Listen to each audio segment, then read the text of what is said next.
ఒక కుర్రాడు జ్ఞానం పొందుదామని ఒక జెన్ గురువు దగ్గరికి వెళ్ళాడు. ఆ కుర్రాడు గురువుతో, గురువుగారు, నేను ఇప్పటికీ చాలా గ్రంథాలు చదివాను, చాలా విషయాలు నేర్చుకున్నాను, కానీ ఇంకా నాకు సంతృప్తి లేదు. మీరు నాకు జ్ఞానాన్ని బోధించగలరా అని అడిగాడు. గురువు అతన్ని లోపలికి రమ్మని అక్కడున్న ఒక కుర్చీలో కూర్చోమన్నాడు. దాని తర్వాత ఒక కప్పు తీసుకొని దాంట్లో టీ పోయడం స్టార్ట్ చేశాడు. కొద్దిసేపటికి ఆ కప్పు నిండిపోయింది. అయినా ఆ గురువు ఆగకుండా టీ పోస్తూనే ఉన్నాడు. టీ కప్పు దాటి కింద పారుతోంది. ఇదంతా చూస్తున్న కుర్రాడు ఆశ్చర్యపోయి గురువును ప్రశ్నించాడు.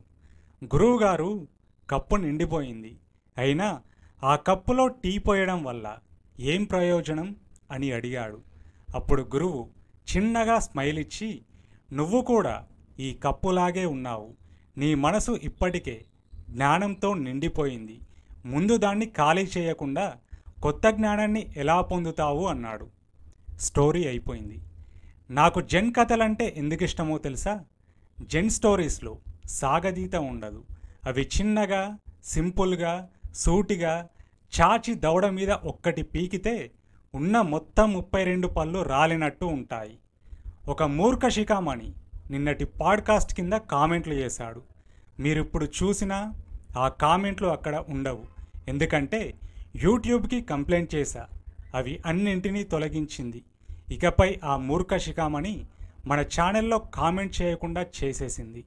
అయితే ఇప్పుడు ఈ కథ ఎందుకు చెప్పానంటే, ఈ కథకి ఆ మూర్ఖుడు చేసిన కామెంట్స్కి చాలా దగ్గరి సంబంధం ఉంది కాబట్టి.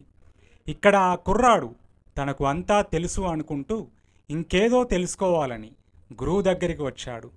గురువు ఆ కుర్రాడితో, ముందు నాకంతా తెలుసనే ఆలోచనను తీసేసి రా అని చెప్పకనే చెప్పాడు.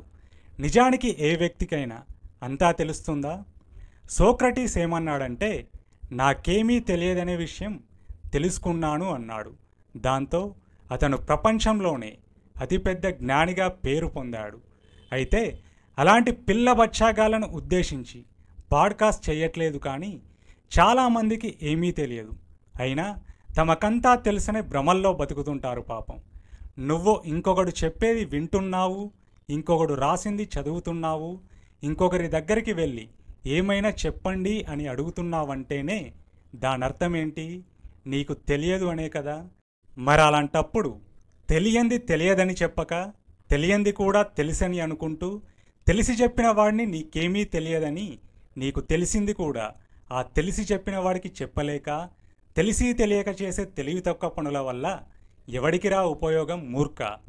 నేను ఇక్కడ చెప్తున్నాను అంటేనే నాకంతా తెలుసని కాదు, చాలా విషయాలు నేర్చుకుంటూ, ఇంకా తెలుసుకోవాల్సింది ఎంతో ఉందనుకుంటూ, తెలిసిన దాన్ని ఎవడినో ఉద్ధరించాలనే ఉద్దేశం లేకుండా బయటకు కక్కుతున్నా. అక్కడెక్కడో త్వరలో కూర్చొని కామెంట్లు చేయడం కాదురా, దమ్ముంటే డిబేట్కి రా, లైవ్ పెడతా, పిచ్చి నాపుల్కా. ఇది వాడిలాగా అత్యుత్సాహం ప్రదర్శించాలనుకునే వాళ్ళందరికీ విమర్శని, కన్స్ట్రక్టివ్ క్రిటిసిజంని తీసుకోవడానికి నేను ఎప్పటికీ రెడీ. అయితే నేను చేసే పాడ్కాస్ట్లకి ఒకానొక ఇన్స్పిరేషన్ కూడా జెన్ కథలే. విలియం షేక్స్పియర్ ఒక మాట అన్నాడు, brevity is soul of wit అని. అంటే ఏ విషయాన్నైనా తక్కువలో చెప్పడం తెలివికి తార్కాణం అని అర్థం.